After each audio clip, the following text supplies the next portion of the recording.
Okay, just waiting for things to happen.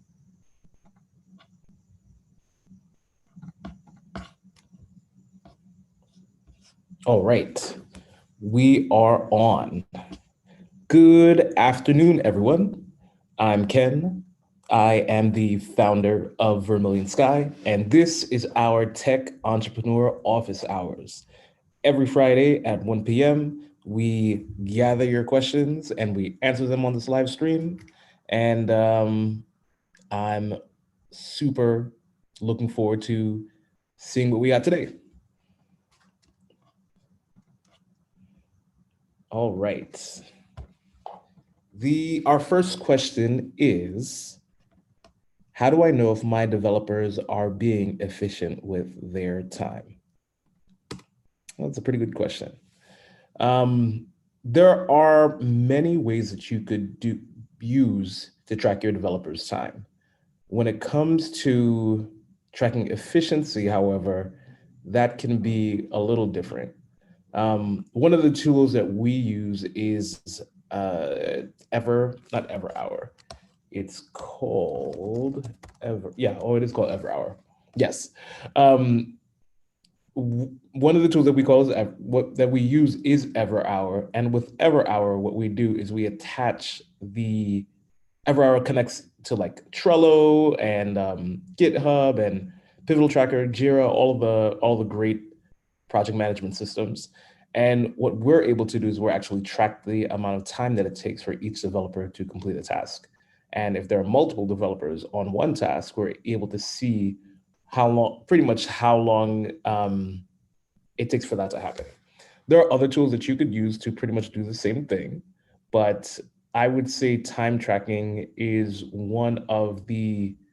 one of the good ways to see, it's one of the best ways to see where your developers are spending their time. And maybe you as a project manager or a product owner, maybe you can either see why something is taking too long or something is going too quickly, and then have conversations with them to see how they can optimize their time. Personally, I sometimes use the Pomodoro method which essentially is I set a timer for 25 minutes, I work for 25 minutes, I take a 5 minute break, I stretch my legs, do a little stretch. And after that 5 minute break, I go back into my 25-minute cycle. I also use that 5 minute break to kind of take stock and see where I am in the process. Because once you're doing development, what ends up happening is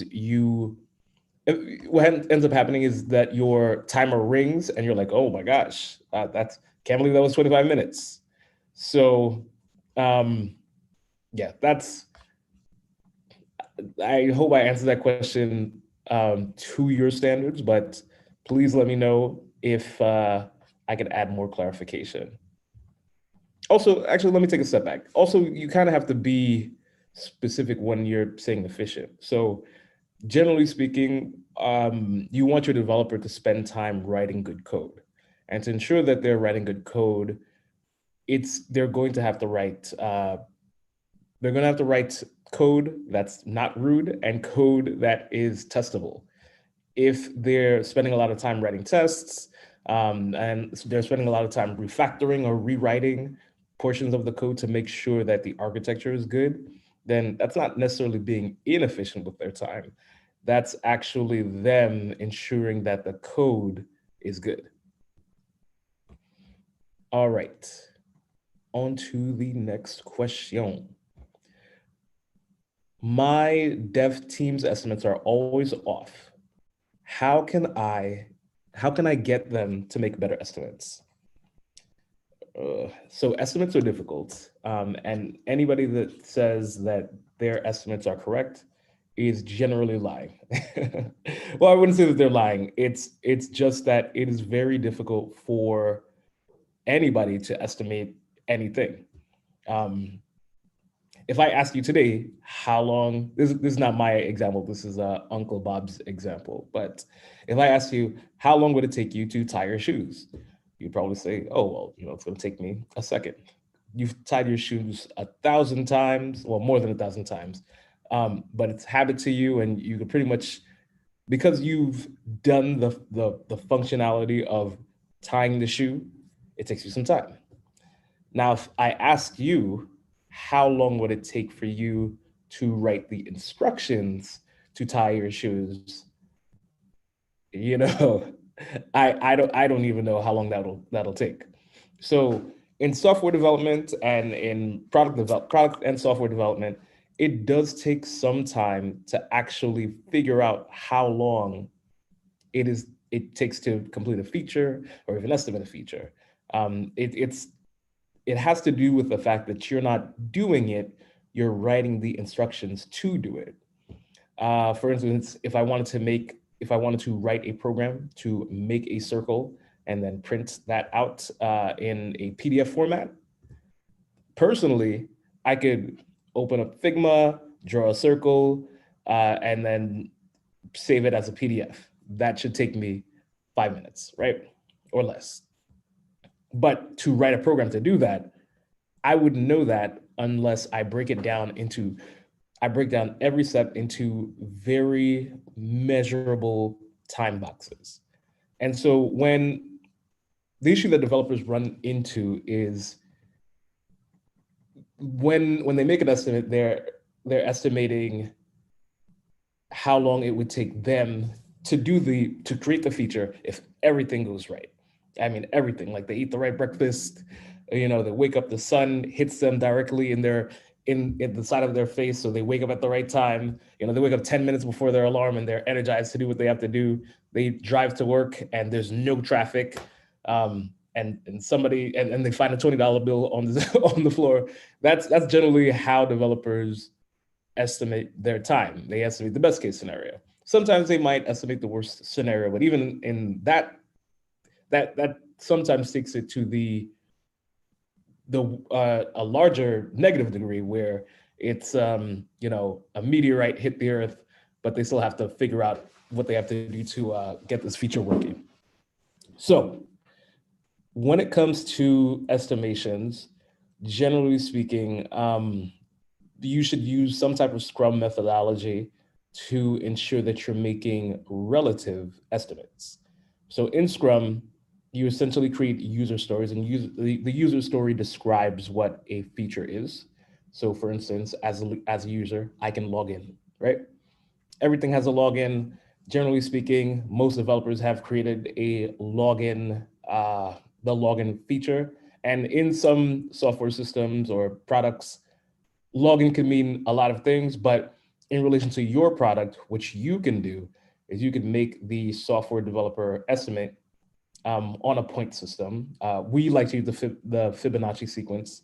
So generally speaking, nothing goes past 8 points. And if something is past 8 points, then that story is too big. So we rate our stories on 0, meaning that it's a text or a color change. Something very, very small. It's a low value, low impact change. 1, 2, 3, 5, 8. So if your developer says login is a 3, right? So they go and they say login with a 3. They kind of discuss and say, okay, well, the user has to put in their email.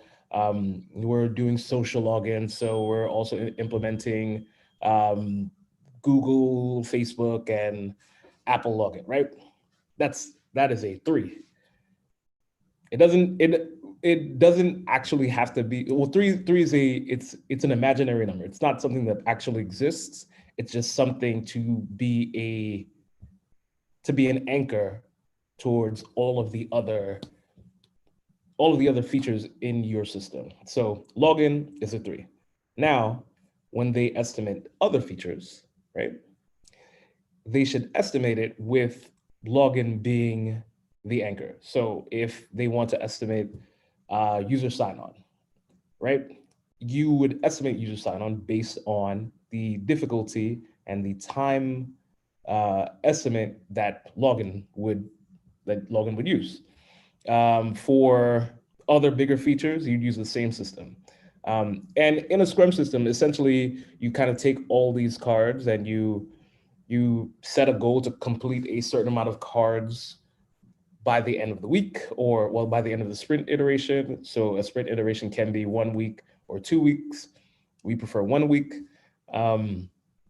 So by the end of the week, if you say, okay, we're going to complete 20 points, right? In the event that your developer doesn't complete, or your development team doesn't complete 20 points, you still have enough data to understand what 20 points feels like.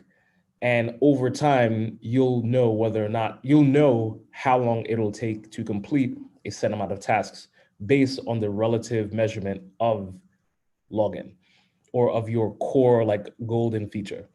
So if you have your developers estimate that way, relative rather than, oh, it's going to take me 8 hours or it's going to take me 2 hours. Anything can happen in those 8 or 2 hours. If you have them estimate based on a relative system, and you measure the amount of points that you complete at the end of the week, you'll more or less by week 3, you'll pretty much have a good understanding as to how many points that you can complete in a week and how fast that your team is going. All right. And I would also spend some time looking into agile development, Scrum. I mean, everybody's probably doing some version of Scrum, but the most important thing that is lacking out of everybody's version of Scrum is they're not tracking velocity, and they're not tracking the amount of cards, well, the amount of points in total. So you want to ensure that your velocity is either pretty stable or slightly going up, and not going down. If your velocity is going down, that means that there's a problem with your architecture. But if your velocity is pretty stable or slightly going up, then you're in a good position. For your card total, you want to ensure that that's going down, because that's a measurement of the features that are in your backlog. Next question. What is a good sized team to develop a mobile app? Who are the people that I should hire that should be on the team? All right, a good sized team. So when it comes to a team, you're always, let's actually break this down.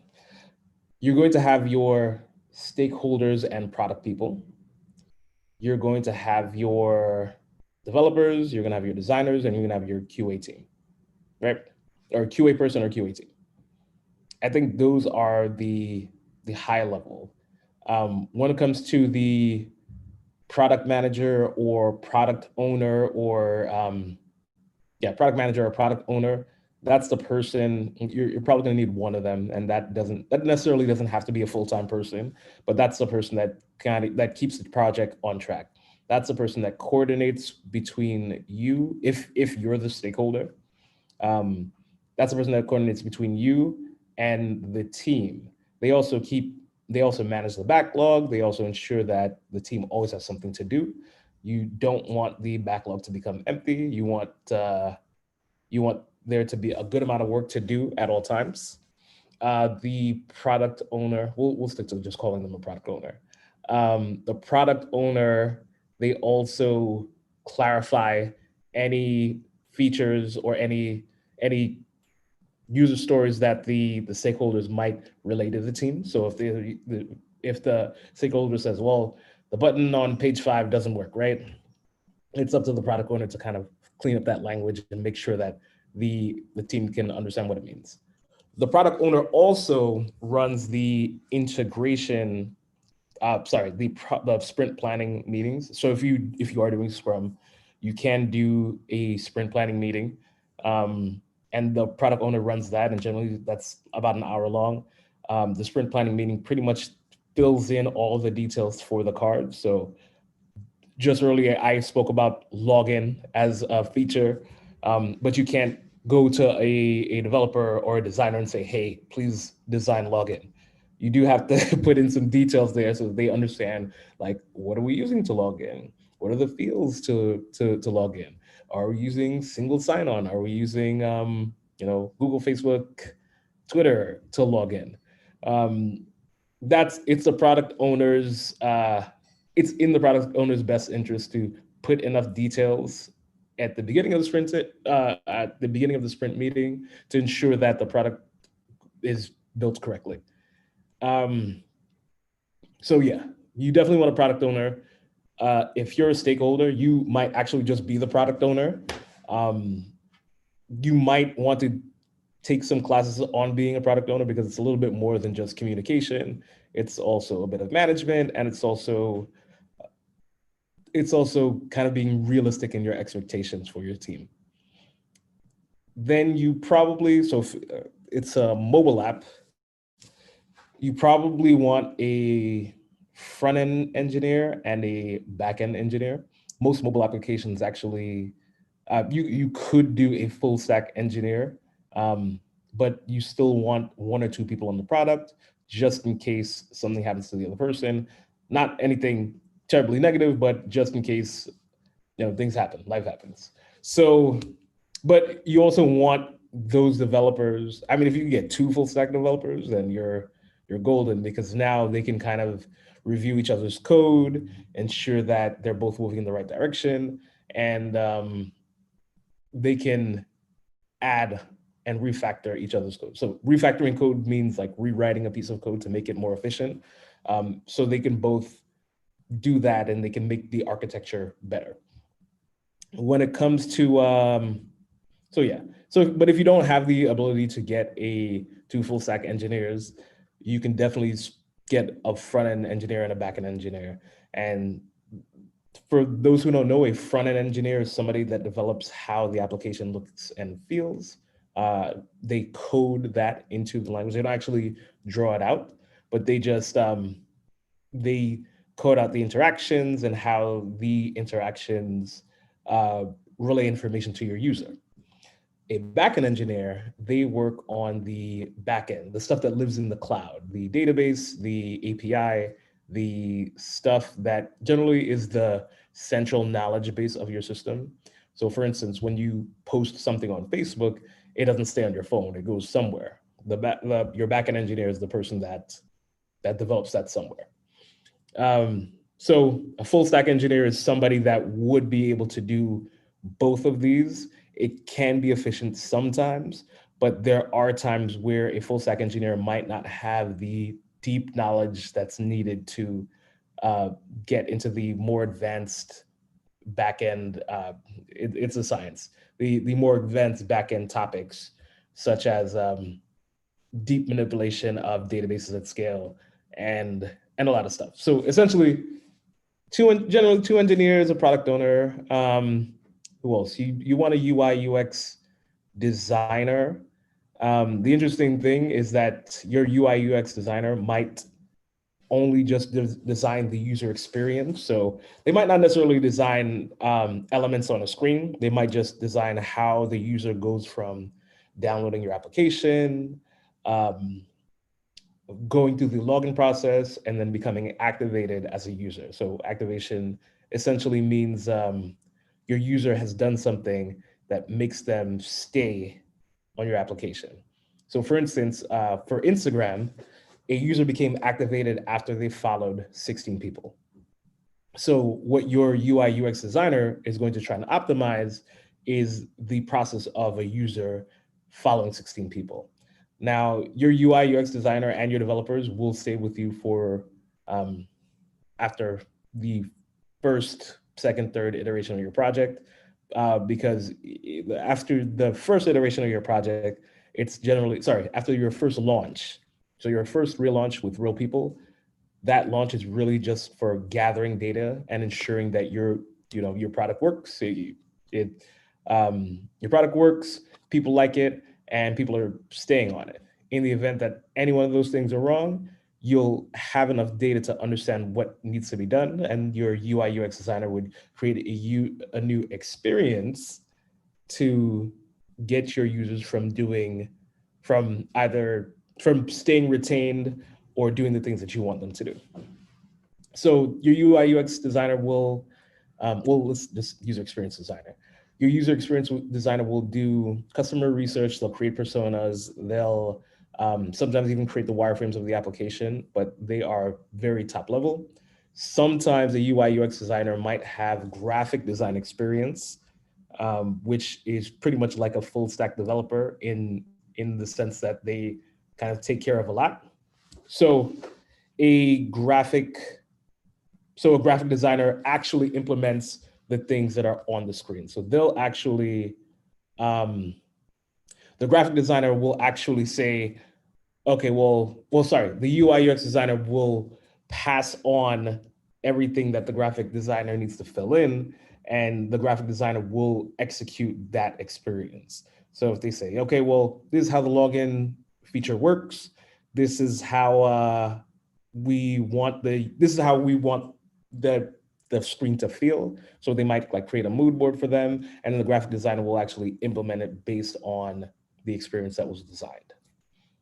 If you get both, like an all-in package, do that. If you can't, then hire two people. And there are trade-offs for doing the whole full stack slash specialist, but that actually depends on your communication style rather than the efficiency of having an all-in-one person. Oh, the last person that you definitely need is a QA engineer. Now, the QA engineer is the person who should be closest to the product manager, or the product owner. The QA engineer determines whether or not a feature is done. The QA engineer will also write automated tests, or they'll create a test script. They'll go through the application, they'll find things and they'll break things, and they'll bring it back to the team. So they'll bring it back to the engineering or the design team to fix.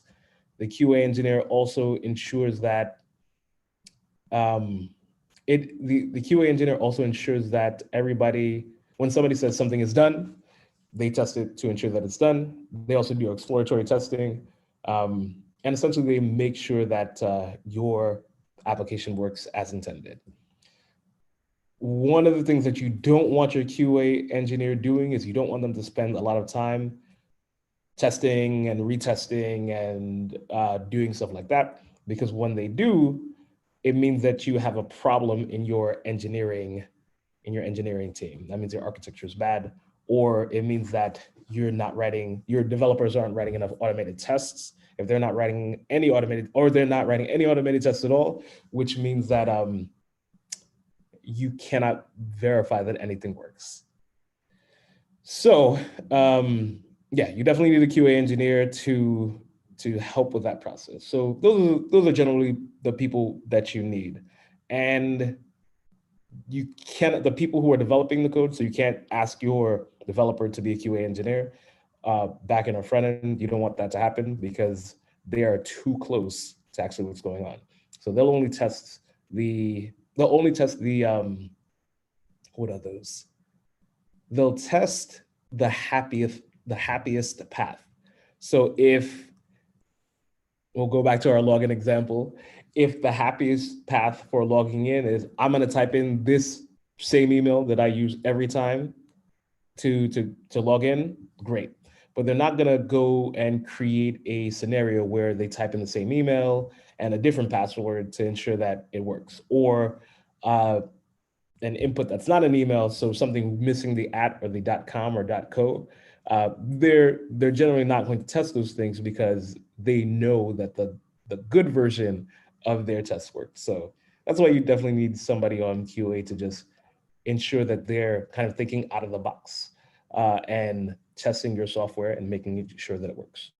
So those are the people that you generally need on your team, and I hope that helps. Okay, so the next question is, when should I test my app's features with real people? How early is too early? You should actually be testing before you write your first line of code.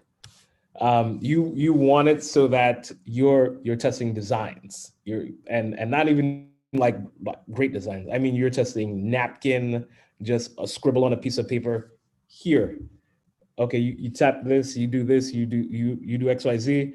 How does that work? You want it to be so that you're consistently testing. You actually want to embrace a culture of testing with real customers, because the moment that you move away from that, the moment that you kind of just get in your head, and especially now, it's very easy to do that now. Um, that's when your product stops being about the customer and it starts being about you or your team. So there is, as soon as you have something, right? It doesn't even need to be complete. As soon as you have the ability to test a tangible idea, you want to test. As soon as you have, now you don't want to test things like, okay, well, we we made a tweak to the login screen. Let's do a full test. Let's have 5 people come in, and we're going to ask them about which color is better, right? I mean, you might. Early on, you might do that with designs, but you don't want to do that with a physical phone build, um, because that would be a waste of time. But you do want to be able to test concrete concepts. You want, and also don't feel shy doing this. A lot of startups are in stealth mode, which really means nothing, because um, it, stealth mode means that, oh, you're not testing with customers, and when your product comes out, it's going to be bad. So don't be shy about sharing your product idea with your customers. Your customers are going to go and steal your idea or sell it to somebody. Nobody does that. And if they do that, what ends up happening is they build a bad product because they stole the idea from someplace else, and they don't have that customer pain. But for you guys, right? You definitely want to test often and test early on. I would say a good rule of thumb is every 2 weeks you want to have something to show to a customer. For us, we ship every week so that we always have something to show to a customer, and we always have something that a customer can test out. What happens during some customer tests? So when I use the word test, I don't mean like whether or not it works. I mean whether or not it resonates with the user. So for some user tests, you will find things that don't end up working, and you'll be like, oh wow, that's different. Especially with Android phones, because those, I'm part of the iPhone gang, and so anytime something happens on an Android, I'm just like, ah, darn Androids. But anyway, what you'll usually find is, as you're testing with multiple people in different contexts, they'll have an internal context that you don't know about. They'll use your application, and then you'll see how your application is being used in real life rather than in a development environment or in a stakeholder review environment. So, yeah, test early, test often, test all the time. If you think that it's too early for you to test, then it's actually too late for you to test. And don't test, frivolous ideas like color changes or whether or not the logo is big enough. Customers don't care about your logo. They only care about you solving their problems. So, yeah. All right. Oh, this is an interesting one.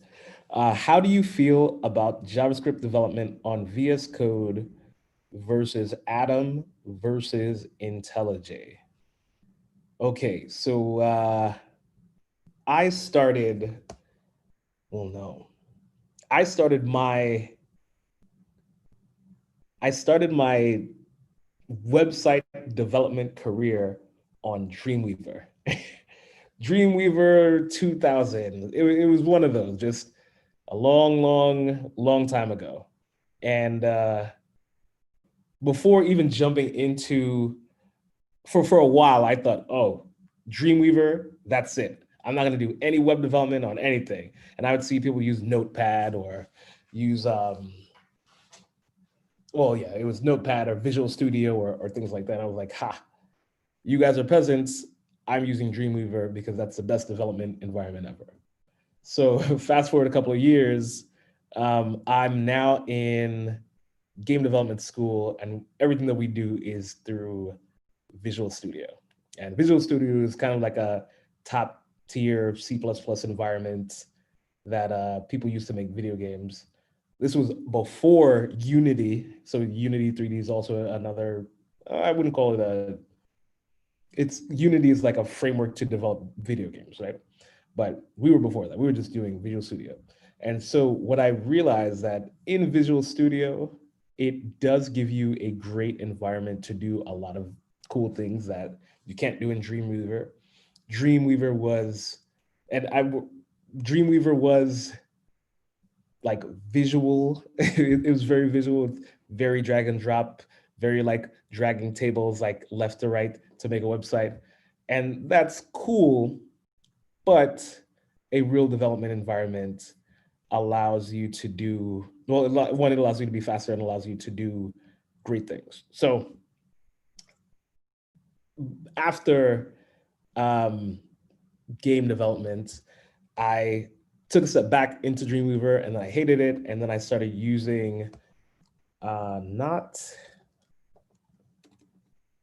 I'm trying to remember the name of it because it's not Nano. Sublime. Yes. So I started using Sublime Text, and that was my first experience with like a lighter IDE, where it's just text. You could organize the files however you want, and from there, I discovered Atom. Now with Atom, no, after Sublime, then it was Intellij, and Intellij was heavy. It was very heavy. Like when I started my computer, well, when I started Intellij, I could go, leave, make a sandwich, come back, and then it still wouldn't start up. That's when I went to Atom, because Atom had the speed. Oh, Atom had the speed of Sublime Text because Sublime Text opens immediately. It had the speed of Sublime Text, and it was extensible, right? So you could create plugins, you could do a lot of cool stuff that would make the development experience better and easier. Problem is, most of those plugins didn't work. And even though Atom was made by GitHub, it was okay. So fast forward a couple more years, VsCode comes out. And VsCode, I like it. I do like it. It actually has debuggers and things that actually work, and the people who make the plugins are excellent. The problem is that you want an IDE to be smart. And it's not that VsCode isn't smart, it's that it's not smart enough. Which is why I ended up taking a step back and reevaluating everything that's on the market right now. And we wanted like a smart system like Intellij, because Intellij was the smartest system, but Intellij is slow. I have a new MacBook Pro, which is great, but I still didn't want to use Intellij. So I ended up using WebStorm, which is JetBrains' current web development IDE, which is pretty nice. Still a little slow, but it's smart enough to let me know when I've made a mistake or when somebody else has made a mistake. It literally catches it and says, hey, look, blame this person. So I would suggest going with WebStorm or going with one of Intellij's products, because it does help you. It does catch a lot of mistakes, and they do have a plugin architecture, but the quality of their plugins are much better than the ones that are for VsCode. So I'd say none of them except WebStorm. I should have a I should have an affiliate code with them. Anyway, next question is, where can I find programmers and designers, comma, how can I convince them to work for me if they have a full-time job? Oh, all right. So typically a programmer will be anywhere. So let's say if you're, I'm the app guy, so I'm going to assume that you're trying to build a website or a mobile app. Generally speaking, for a programmer, back end, front end, full stack, they're probably going to be around $75,000 to $150,000 a year, depending on experience. So for designers, it's actually comparable. So depending on experience and depending on what they've done in the past and depending on their portfolio as well, they're kind of within that range. So earlier I asked a question, well, I answered a question about how many people that you need on a team. So you do the math. You pretty much need the 500,000 a year to ensure that your team is good. But let's say you don't have 500,000 a year, right? You could offer equity, but I will say now before, like 10 years ago, well, 15 years ago, offering equity, it would have, like, if you were a little bit known and you had the right connections, offering equity would be feasible, mainly because of mainly because the chances of success for the project would be there because of your reputation, because of your reputation. And you didn't even need to have a big reputation. You just had to be reputable enough for people to say, sure, I'll work for that person for free. You could give away equity. You could give away equity with a vesting period. So, you kind of locked them in for 4 years. But now people are not willing to work with you for free, especially like right now. People aren't going to work for free. Unless you have a really good reputation, or you're connected to money somehow, or you could convince them that you can get money. In the event that you have none of those, what you could do is you can still offer them equity, make them a full partner in your company, and ask them to work on it part-time. Ask them to invest a specific hour limit. And as you invest a specific hour limit, ensure that you are ensure that if you're the founder, ensure that you're spending enough. So if you have a developer and they're working, let's say 10 hours a week on your project, right? Calculate whatever that cost is, because you're going to need it in the future. If you're a founder, you still want to invest more time into the development of that product, because it is a job. And you could say the same thing for your designers. Hey, this is how much you're investing into the business, right? You would use that specific metric to figure out who owns what percentage of what, right? You would then come up with an evaluation yourself, or if you have somebody evaluate the idea. Generally, you do an evaluation based on your market size and the amount of money that you believe that you can make. And then you say, okay, well, you get this percentage, you get that percentage, and your percentage is worth X, Y, Z, Z, Y, X.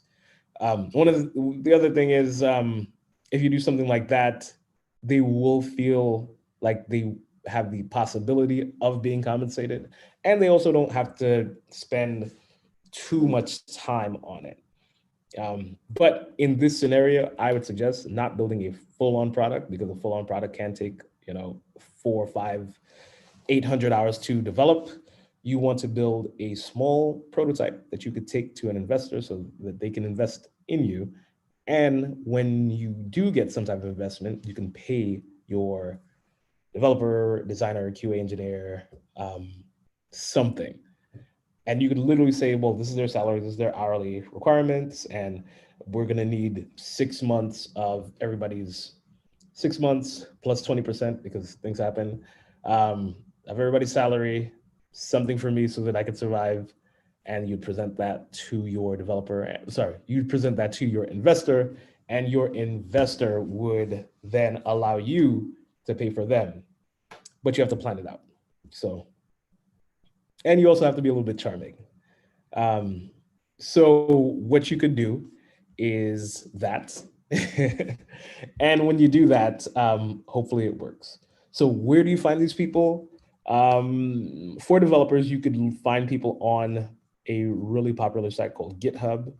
Most developers have a GitHub, but you could also find people on Twitter, social media, on LinkedIn. If you do a search on LinkedIn for a freelance developer, you could find people to do that. If you go to a job board site, nobody's going to work for you for free because they're specifically looking for some type of compensation. So yeah, so LinkedIn, GitHub, and this is for developers only. LinkedIn, GitHub, and Twitter. And again, you could use search terms like freelance developer or, oh, sorry, the biggest one is AngelList. If you go on AngelList, you'll see specifically people who are like really willing to work for equity, who kind of want to cut their teeth on a really solid project, and you could go through that route. You could also find designers on AngelList as well, but for designers, I prefer seeing what a designer can do before even engaging with them. So places like Behance, Dribbble, still Twitter. There's actually a couple of amazing, like I mean, like really amazing designers that are coming out of Africa right now that are doing amazing things with Figma. They are drawing, they're drawing complete works of art in Figma. Figma is like a Photoshop style design program used to build interfaces, but they're able to literally make faces. And so, yeah. So you want to interact with for a designer, you want to interact with their content first. You want to see what they can do. You want to see that they're also just doing stuff in their free time, because that's how designers get better.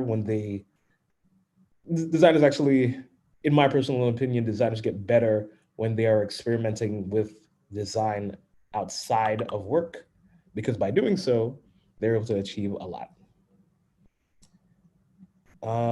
Let's see. I think that is it. As always, please let me know your questions. Send them to me via email, wherever you're seeing this. So whether it be on Facebook or YouTube or possibly LinkedIn, feel free to send me a message and let me know what your questions are so that I can answer them next Friday at 1 p.m. Thank you guys so much for your time. Thank you for watching me and my beautiful face. I appreciate you and I appreciate your time. Take care.